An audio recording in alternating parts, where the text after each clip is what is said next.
రేపే చంద్రగ్రహణం. హోలీ పండుగ గురించి ప్రభుత్వం హాలిడే కూడా రేపే ఇచ్చింది. కానీ మన వాళ్ళందరూ 4వ తారీఖు హోలీ పండుగ అని చెప్తున్నారు. మరి అసలు ఈ హోలీ పండుగ ఎప్పుడు జరుపుకోవాలి? ఈ సంవత్సరం హోలికా దహనం ఎప్పుడు చేయాలి? గ్రహణం యొక్క పట్టు విడుపు సమయాలేంటి? ఎంతసేపు గ్రహణం ఉంటుంది? ఈ గ్రహణ కాలంలో మనం చేయవలసినవి, చేయకూడనివి ఏంటి? గ్రహణం పట్టు విడుపు స్నానాలు ఖచ్చితంగా చేయాలా? గ్రహణ ప్రభావం మన మీద ఉండకుండా ఉండడానికి మనం చేయవలసిన కనీస పనులేంటి? ఒక గర్భిణీ స్త్రీలు పాటించవలసిన నియమాలేంటి అనేవి ఇప్పుడు ఈ వీడియోలో పూర్తిగా తెలుసుకుందాం. మేము చేస్తున్న ఈ వీడియో పూర్తిగా పంచాంగం మరియు శాస్త్రం పఠించిన వాళ్ళతో తెలుసుకొని చెప్పబడుతుంది కాబట్టి ఖచ్చితంగా మొత్తం వీడియోని చూడండి. ఇక రేపు ప్రభుత్వం హోలీ హాలిడే ఇచ్చినప్పటికీ రేపు గ్రహణం ఉంది కాబట్టి మనం హోలీ పండుగని చేసుకోవడానికి కానీ హోలికా దహనం చేయడానికి కానీ వీల్లేదు అంటున్నారు. అయితే గ్రహణం సాయంత్రం 6:46 అయిపోతుంది కాబట్టి ఆ తర్వాత పట్టు విడుపు స్నానాలన్నీ చేసి గ్రహణ ప్రభావం నుంచి బయటికి వచ్చాక హోలికా దహనం చేసుకోవచ్చు.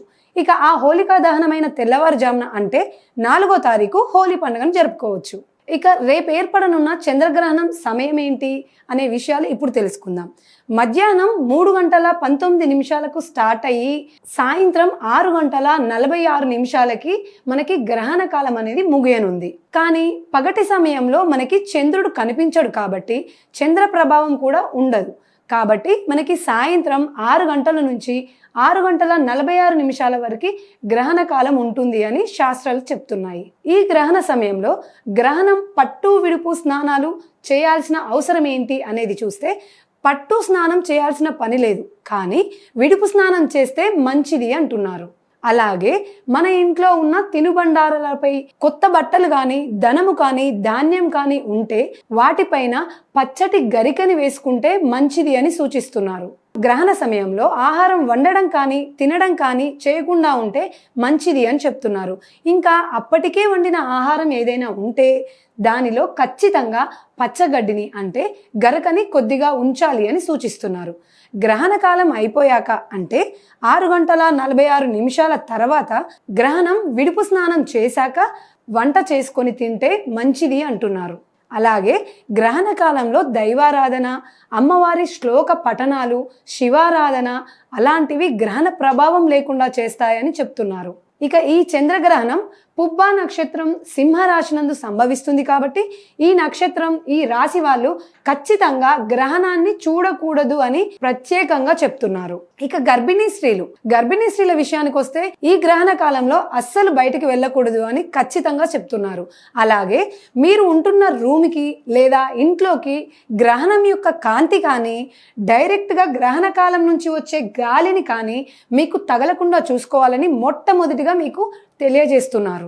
అంటే మీరు ఒకే రూమ్లో ఉండి తలుపులు కానీ కర్టెన్స్ కానీ అన్ని క్లోజ్ చేసుకొని ఉండడం అత్యుత్తమం. అలాగే గర్భిణీ స్త్రీలు గ్రహణ కాలంలో ఎక్కువగా తిరగకుండా ఒకే దగ్గర స్థిరంగా ఉండటం అనేది మీకు మీ పుట్టబోయే పిల్లలకు కూడా మంచిది అని తెలియజేస్తున్నారు.